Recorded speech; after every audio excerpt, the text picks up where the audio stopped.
En manchette ce soir, un pédophile condamné grâce au FBI. Il aurait distribué de la pornographie juvénile sur une plateforme web. Une étude pour mesurer les impacts sociaux de la fonderie Horn. Qui sont les enjeux et comment on peut identifier les priorités à travailler.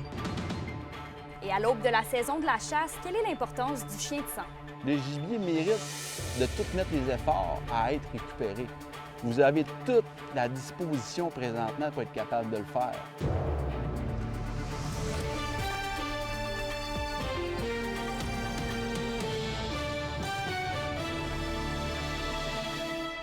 Bon début de semaine et bienvenue au TVA 18h. Un homme de Kipawa est condamné à 10 mois de prison à domicile pour avoir distribué du matériel de pédopornographie sur l'application mobile Kik. Il s'agit de Tori Gauthier, âgé de 26 ans. Le Journal de Montréal rapporte que la condamnation fait suite aux 71 documents illégaux qui ont été retrouvés sur son ordinateur et son téléphone cellulaire grâce à une opération secrète d'un agent du FBI en 2021. Le jugement de la Cour du Québec fait état des fichiers où des enfants entre 4 et 8 ans étaient montrés dans des actes sexuels dégradants perpétrés par des adultes. On va maintenant parler d'une nouvelle étude concernant la fonderie Horn. La santé publique de l'Abitibi-Témiscamingue a mandaté l'Université Laval pour mener une recherche en lien avec les effets sociaux vécus par la population de Rouyn-Noranda, résidant à proximité du site de la fonderie. Alexandre Cabana nous en dit davantage. Mieux connaître les perceptions et les préoccupations de la population sur le dossier de la fonderie Horn. Voilà l'objectif que s'est fixé la direction de la santé publique de l'Abitibi-Témiscamingue. Donc, c'est le dossier des qualités de l'air à Rouyn-Noranda qui est lié aux activités industrielles. Donc, on sait que nous avons une fonderie à Rouyn-Noranda. On veut avoir plus un portrait plus juste, une meilleure compréhension de ce que notre population en comprend de ces dossiers-là, de quelle manière elle préfère qu'on l'accompagne dans ce dossier-là également. C'est donc dans un esprit de bienveillance que les citoyens et les citoyennes de Rouyn-Noranda seront questionnés sur leurs opinions, notamment sur la gestion des risques. Donc, ça nous aide à savoir ce qui préoccupe le plus la population dans ce dossier-là. Est-ce que c'est le fait que, il y a les sols qui sont contaminés? Est-ce que c'est l'impact que ça a sur le fait que les gens déménagent maintenant? Qui sont les enjeux et comment on peut identifier les priorités à travailler? Ce n'est d'ailleurs pas la première fois que ce genre d'étude voit le jour en Abitibi-Témiscamingue.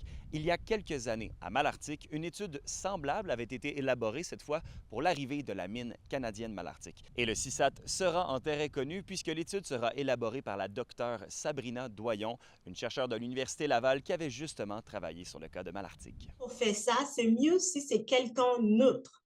Donc, quelqu'un objectif qui vient dans le milieu et qui pose ces questions-là. Une première collecte d'informations aura lieu cet automne, suivie d'une seconde au printemps prochain. Et si tout va bien, le CISAT espère être en mesure d'appliquer certaines recommandations dès l'automne prochain. D'ici là, la population est invitée à aller s'inscrire en grand nombre sur le site web du CISAT. Alexandre Cabana, à RNC Nouvelles, à Rouyn-Noranda. On va maintenant aller à la question du jour. Vos réponses à la question du jour TVA, une présentation de la clinique infirmière Nord-Ouest partout dans la région. Notre équipe peut vous recevoir pour un bilan de santé, une infection, le suivi de maladies chroniques et bien plus. Contactez-nous pour plus d'informations ou visitez notre site web. Et à la question du jour, on vous demandait « Croyez-vous qu'il est important d'être informé sur les effets sociaux de la fonderie Horn? » Vous avez répondu oui à 71 %.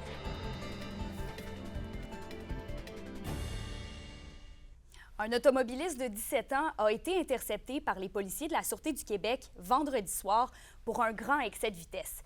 Il roulait à 194 km/h dans une zone de 90 km/h sur la route 117 à Rivière-Éva. L'individu a également tenté de fuir les policiers et le jeune homme de Val-d'Or a donc reçu un constat d'infraction totalisant 960 $ et 24 points d'inaptitude pour son grand excès de vitesse, ainsi qu'une amende de 362 $ pour ne pas avoir immobilisé son véhicule sans délai. Son permis de conduire a été suspendu sur le champ pendant une période de 7 jours et son véhicule a été remisé. Et pour les 2 prochaines semaines, des travaux sont à prévoir à Rouyn-Noranda sur l'avenue Québec entre la rue du Terminus Ouest et la 10e rue. Les 2 voies circulant en direction sud sont ainsi fermées jusqu'à vendredi prochain, le 27 septembre. Un détour est possible par la 10e rue, l'avenue Dallaire et la rue du Terminus Ouest. La circulation en direction nord est maintenue. Et sur un autre sujet, les travailleurs d'Acier Leroux à Amos se dotent d'un mandat de grève à 100 %. Les employés affirment ne pas être payés suffisamment. Ils auraient perdu 10 % de leur pouvoir d'achat au cours des 5 dernières années, selon eux. Et la division amossoise de Leroux affirme qu'il y a une disparité salariale avec les autres emplacements de la compagnie à travers le Québec, comme à Boucherville, en Montérégie notamment. Et de plus, le syndicat dénonce que leur échelon soit désiroir en comparaison avec leurs tâches effectuées sur le terrain, jugées plus complexes. Une rencontre du syndicat avec l'employeur est prévue ce mercredi. Bien, on voulait une augmentation de salaire qui reflèterait l'inflation des dernières années. Puis on aurait aimé avoir une négociation de bonne foi. On a senti qu'il y avait une fermeture au niveau de l'employeur. On est arrivé avec des chiffres, puis il y avait un très grand écart avec ce que l'employeur offrait. Donc, on va attendre de voir les prochaines étapes avec l'employeur. La convention s'est terminée le 30 avril. Les négos ont commencé il y a 2 semaines environ. Puis on a une prochaine rencontre mercredi. Là. On a hâte de voir les résultats, voir s'il va y avoir une ouverture au niveau de l'employeur. Plusieurs personnes ont réagi au déménagement du rodéo du camion vers l'Ontario sur les médias sociaux en fin de semaine, au point où l'un des organisateurs des dernières années a effectué une sortie pour lancer un appel au calme. Les explications d'Yvon Moreau.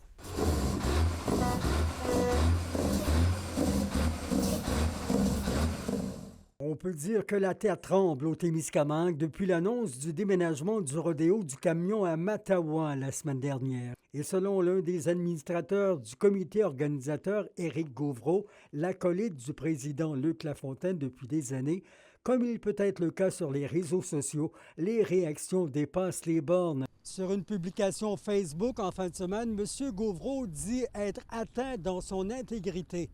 On le traite de voleur. Qui est venu nous demander comment on se sentait là-dedans? Ben non. La seule affaire qu'on entend, puis la seule affaire qu'on se fait dire, c'est qu'on s'attaque à nous autres, puis vous n'auriez pas dû faire ci, puis vous n'auriez pas dû faire ça. Vous étiez où? Vous étiez où toutes ces années-là? Au même moment, El Rodéo ne ferme pas la porte au Témiscamingue. L'organisation, comme elle l'a fait, dit-elle, avant l'entente avec Mattawa, est encore ouverte à l'organisation d'activités dans le secteur. Jusqu'ici, toutefois, il sent que personne n'a voulu s'impliquer depuis l'annulation de la dernière édition. Tu sais, mettons que les gens, les bien-pensants de ce monde auraient pris 5 minutes pour venir nous voir, puis qu'ils auraient dit « Ah, vous voulez aller faire des courses à Notre-Dame-du-Nord? Oui, on veut faire des courses à Notre-Dame-du-Nord. Mais on pourrait-tu utiliser le nom pour faire d'autres choses à Notre-Dame-du-Nord? » Ben oui. Pourquoi pas? Qu'est-ce pourquoi un n'empêche pas l'autre? Yvon Moreau, RNC Nouvelles, Rouyn-Noranda. Si vous êtes un chasseur, avez-vous déjà perdu la trace d'un gibier abattu? Eh bien, l'Association des conducteurs de chiens de sang du Québec se donne pour mission, depuis 2008, de répondre à cette question. À moins d'une semaine du début de la chasse, Anthony Dallaire est allé à la rencontre de l'un de ses passionnés. Lexi, viens. Oui, good girl. La sentez-vous, l'excitation? On en mange tout, on attend tout après la saison, on a hâte. À l'aube de l'ouverture de la chasse au gros gibier prévue samedi prochain, le 21 septembre, dans la zone 13, Jerry Hart et ses 2 chiennes, Lexi et Tyla, sont plus que prêts. Ils sont 14 dans la région à être accrédités comme conducteurs de chiens de sang. Moi, ma job, là, ma passion, là, c'est de retrouver son orignal pour pas que le chasseur en tire un autre. L'orignal, là, c'est un beau gibier, c'est un bon gibier. Le monde adore le gibier d'orignal. Mais il faut en prendre soin pareil, il faut être capable d'avoir une relève. Les chiens de sang sont conçus et entraînés spécifiquement pour ces tâches. Quand on parle d'entraînement pour un chien de sang, c'est on prend 250 ml de sang, on fait 1 km en forêt, on crée 3,90, des traverses de ruisseaux, puis on arrête le tracé au bout d'1 km. Au bout de 24 heures, le lendemain, je pars avec une peau de chevreuil ou une peau d'orignal, je vais cacher ça au bout. Et je décolle à l'endroit où j'ai fait une simulation de tir. Une fois contacté, le conducteur questionne le chasseur au téléphone pour faire une première évaluation. Une fois sur place, des mises en situation sont faites pour établir les orientations de recherche. À partir de ce moment-là, c'est là qu'on pogne le chien, qu'on prend le chien et on le décolle à l'endroit où l'orignal a été atteint par le projectile. On peut faire 1 km, 2 km, des fois 3 km. La plus grosse recherche que j'ai faite aujourd'hui, c'est 8,75 km en arrière d'un orignal. On l'a récupéré. C'est toute une joie. Un enjeu réside dans la loi actuelle. Elle ne permet pas aux conducteurs de chiens de sang de porter une arme à feu. La loi sert à prévenir le braconnage, mais elle met des bâtons dans les roues des conducteurs. Qu'est-ce qu'elle nous permettrait de faire, c'est de partir avec une arme, le conducteur, accrédité, attesté. Tu vas être capable de finir la job, que l'animal arrête de souffrir. Selon ce dernier, la loi pourrait être modifiée à la mi-octobre ou en début novembre. D'ici là, Jerry Hart a le même message pour tous les chasseurs. Cassez-vous pas la tête si vous avez besoin d'un conducteur. Vous parlez à un, on est tous associés ensemble. Vous avez des questions, vous tirez sur un gibier, gênez-vous pas les amis. L'Abitibi-Témiscamingue est en arrière de vous tous. Appelez un conducteur, il va se faire un plaisir de vous répondre. Fait que bonne saison de chasse. Anthony Dallaire, RFI Nouvelles, Val-d'Or. Le Conseil de l'industrie forestière du Québec joint sa voix à celle qui dénonce le projet fédéral du décret sur le caribou. Le CIFQ calcule qu'un tel décret aurait des impacts de 6,5 milliards de dollars sur l'économie québécoise sur 10 ans, ce qui est supérieur aux près de 900 millions de dollars en pertes sur 10 ans sur l'économie du Québec, calculé de manière préliminaire par le gouvernement fédéral. On a fait une analyse détaillée basée sur l'analyse des retombées économiques de l'industrie forestière au Québec, faite par PwC, et on arrive à 6,5 milliards de dollars sur 10 ans d'impact. Ça va avoir un impact massif sur l'industrie, sur les communautés qui en vivent, dont dans la région de l'Abitibi, du nord du Québec, c'est une attaque frontale.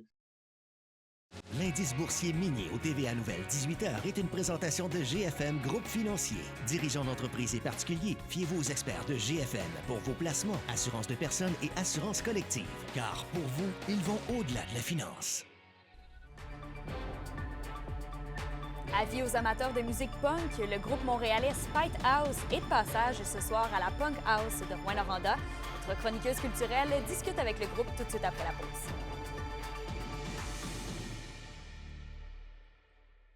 Abitibi-Témiscamingue et du nord du Québec vous présente la bonne nouvelle économique TVA. Les professionnels Annie-Pierre Duchesne, Audrey-Anne Hurtaud et Bianca La Liberté ont ouvert leur entreprise, la clinique psychosociale Le Lotus à Chibougamau, créant 5 nouveaux emplois.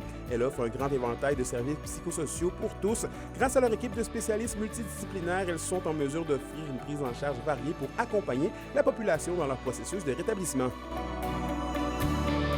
Les SADC, partenaires de l'économie de la région. Les amateurs de musique punk vont être ravis de savoir que le groupe montréalais Spite House est en spectacle à la Punk House de Rouyn-Noranda ce soir. C'est ce soir que ça se passe et c'est la toute première date de leur tournée nord-américaine. Dans les prochaines semaines, ils vont se promener partout au Canada et aux États-Unis. Alors, vous ne voulez pas manquer leur passage ce soir à Rouyn-Noranda. Il y a même une première partie pour le spectacle de ce soir qui est assurée par Jérémy Denives. C'est dès 19h que vous pourrez assister au concert. C'est un prix suggéré de 10 $ à contribution volontaire. Alors, ça se passe dès ce soir à la Punk House. Et j'ai le groupe Spite House avec moi en ce moment. Les gars, là, à quoi on peut s'attendre dans votre spectacle de ce soir? De notre bord, c'est beaucoup d'énergie. On est là pour rencontrer du monde, puis pour présenter ce qu'on fait musicalement. On est un trio dans une veine très punk rock, mais aussi post-hardcore, très branché sur les années 90. Puis c'est ça va être le fun. Puis pour les gens qui ne vous connaissent pas, là, ça a l'air de quoi Spite House en spectacle? Ça joue très fort, on va pas se mentir. Donc prenez des bouchons pour les oreilles. Puis c'est ça, on saute partout, on joue vite. Puis c'est beaucoup de mélodies et encore une fois, ouais, beaucoup d'énergie. C'est ça qui nous anime. C'est quoi l'histoire de votre groupe, là? Comment ça a été la création d'un groupe punk comme ça? Inspiration années 90, mais en 2024? Moi, ça a toujours été de la musique qui m'intéressait. Je suis né dans les années 90. Les bandes de ces années-là font la musique qui m'intéresse le plus. Après, comment on a formé ce band-là, c'était un peu avant la pandémie. Puis j'ai fait l'école de son avec le drummer qui n'est pas là aujourd'hui. Aujourd'hui, on a Julien avec nous. C'est ça, on a commencé à pratiquer, à écrire des chansons. Le contexte, c'est un peu... j'ai perdu ma mère suite à son cancer, puis ça m'a comme motivé à écrire des chansons là-dessus, entre autres. Puis c'est ça, le thème principal un peu du band, c'est de un peu de delay avec la perte d'un parent, puis comment on grandit à travers ça. Je l'ai mentionné tantôt, c'est la première de votre tournée nord-américaine. Ce soir, comment vous sentez d'inaugurer cette tournée-là ici à Rouyn-Noranda? On est très content de s'arrêter à Rouen parce que ça fait un petit moment qu'on nous propose de venir ici et c'est vrai que c'est un peu compliqué en venant de Montréal. Puis là, c'était sur la route, on s'est dit pourquoi pas, on va tenter un lundi soir. Bon, on espère que le public sera là. Puis nous, on est vraiment ravis de pouvoir venir enfin en Abitibi. On sait qu'il y a une scène punk qui est très vivante ici, il y a beaucoup de bands qui viennent jouer. Il y a eu le FME qui est passé il y a pas si longtemps, Julien était venu jouer avec son band. On sait que le monde est là, on espère rencontrer du monde ce soir puis avoir du fun.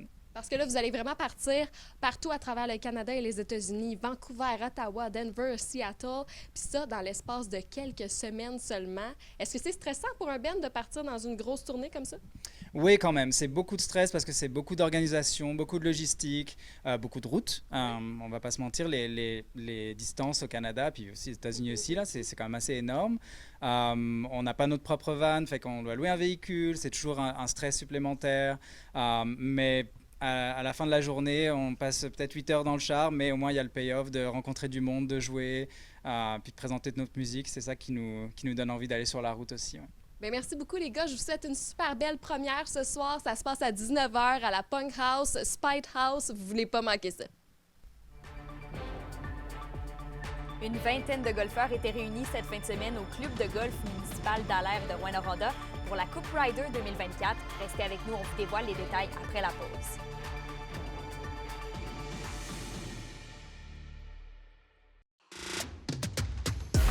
Les sports vous sont présentés par Thibaut GM, votre concessionnaire de confiance à Rouyn-Noranda, là où qualité et choix se rencontrent. On va parler golf. C'est l'équipe de Rouyn-Noranda qui remporte la Coupe Ryder 2024 contre Timmins avec un résultat total de 13-11. La compétition s'est déroulée la fin de semaine dernière au club de golf municipal d'Alaire de Rouyn-Noranda. Et en tout, 24 joueurs ont participé à l'événement et une quarantaine de personnes sont venues les encourager. Vendredi soir dernier marquait la fin du camp d'entraînement pour les Huskies de Rouyn-Noranda et les Foreurs de Val-d'Or. Pour l'occasion, les deux équipes s'affrontaient dans un duel de la 117 qui s'est soldé par une victoire de 3-2 des Huskies en tir de barrage. C'est la relève de la Meurthe qui a fait la différence dans la victoire avec des buts des jeunes de Lessard et Bénigno.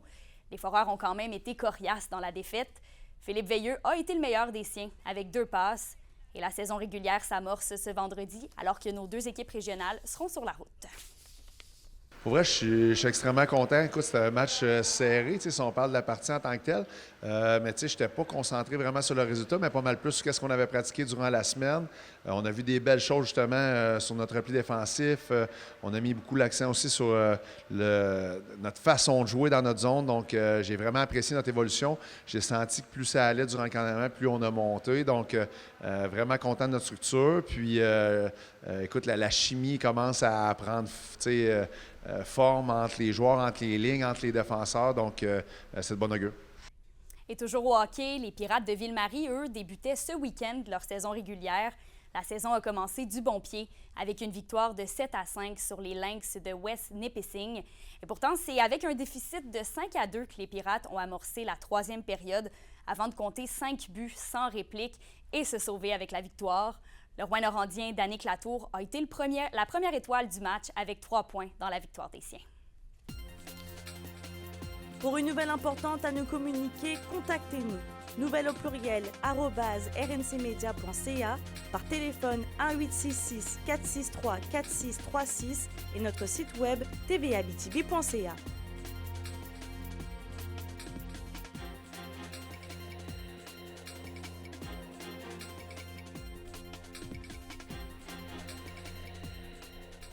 La météo, une présentation de Nicoloto de la Sarre, la capitale du pick-up. Vous y trouverez toujours le meilleur choix, toujours le meilleur prix. À la météo, Justine, le beau temps de la dernière semaine continue. Des températures aux alentours de 25 degrés, là, c'est juste ça qu'on attend cette semaine. Alors, c'est le temps de se réjouir.